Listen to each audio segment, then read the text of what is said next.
over this project called Giggle Fund. This is on the Binance Smart Chain. It's a donation fund, so every trading fee goes to the Giggle Academy. They help teach children English overseas and other stuff, and they also help create schools for children overseas. So we're going to talk about this project today. Again, remember, I'm not a financial advisor, none of this financial advice, but we're going to talk about this. I think this project probably has one of the best missions, right? Probably one of the best missions out of all of crypto. But we're just going to talk about trading because that's what I talk about, right? But anyways, just wanted to let you guys know what it is. They donate all of the money to the Giggle Academy, and the Giggle Academy creates schools and curriculums, and they also have their own app. So they do a lot of good in the world. So this is what we got. Let's go over the project though, because a lot of people like to trade this thing. As you can see here, people love trading this, and all the trading fees goes to kids. So it's actually a win-win for everybody. 21,250 holders now. 2 weeks ago, they had pretty much 18,000 holders 2 weeks ago. I think this thing is going to have a pullback.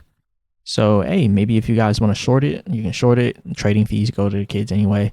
If you want to long it, you can long it. But again, remember, I'm not a financial advisor. None of this is financial advice. I'm not telling nobody short. I'm literally just making a joke. Like, I'm just not telling anybody short. All right. So look, this right here is an ascending channel. So through the ascending channel, after we broke out of it, you can see we came up to an uptrend here. I'm gonna show you the charts, what it's looking like. So yeah, this is a project that it's very volatile. It goes up and down a lot. Because the trading fees are what really keeps the project alive, because people want to generate those fees so they can donate. So that's one of the reasons why we see so much trading on this project, which is actually very good. Like, you can make good amounts of money and good percentages just getting in, getting out, getting in, getting out, all within a day. So I think that's a pretty good thing. Now, we're also seeing that we're going through a what we call a bearish expanding triangle. So if you zoom all the way in here, you can see it's kind of in here, but it kind of looks like it wants to break out to the upside. This is a bearish expanding triangle. These things usually do not break out. They're usually bearish. I'm looking at this and I'm like, it possibly could be, but we will know within the next few minutes of whether it breaks out or not. So I'll break it down like this. If we break out, we're looking for the next resistance, right? So if we break out of here, there's a possibility that we can come all the way up here to about 163. We had previous resistance and support there. So right here. So we have the resistance right here, support here, a little bit of support here, resistance here. So you see what I'm doing here, resistance here. So yeah, this support here. What else? Resistance here. So this is a significant area, right? This is a significant resistance area. So if we break out to the upside here, then what we want to look out for next is the resistance, which is going to be at about $163. So breaking out to the upside, we're looking for $163 from $145. If this goes up to the upside, we're looking at a good 12% in that trade in itself. So 12% on whatever you make. You trade $10,000, you make 1.2K.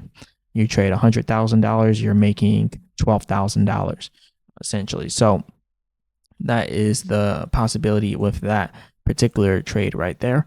And then if we're looking at us getting all the way up to $180 with this coin, then that would be a even larger percentage. At that point, you would be looking at 24, let's just say 25%, just to make it sound better. So you would essentially be looking at 25% if it went to $180, but $163 is going to be that level to look for if it breaks out. But remember, it's completely overbought here. It could pull back and dump just like it did last time. So it's completely overbought. So remember that. That's why I mentioned it going down towards the beginning. So yeah, it's overbought. It doesn't have the possibility to continue on the upside. Yes. Would I take this risk? No. So if it were to drop, where are we looking to for the supports. So there's a bunch of different micro support areas that you can get. We have one there. Multiple times we've seen that as support. Don't really have to break that down. Over here is somewhat of a support line. So yeah, it's kind of mixed on the support side of things. Like there's not really that many clear supports, but we have some areas which could be good support areas. But that resistance up there is clear as day at $163. If we pull back, the first area for us to land would be 140, obviously, and then $127, and then eventually $120, and then the Fibonacci support is all the way down at $114. So those are all the levels right there that we have going on inside this crypto project. But again, it's looking really iffy right now. It's looking really iffy. I kind of want to wait for this to break out, whether it goes to the upside or downside. Another thing, this kind of looks like a ascending. Yeah. So this is a bullish pattern right here. This is an ascending triangle. Ascending triangles have a 72.77% win rate. So that is the ascending triangle right there.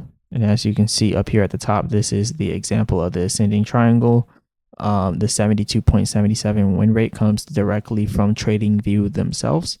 So, you know, it is what it is. So we have a bullish sign within a bearish pattern, right? A bullish pattern within a bearish pattern.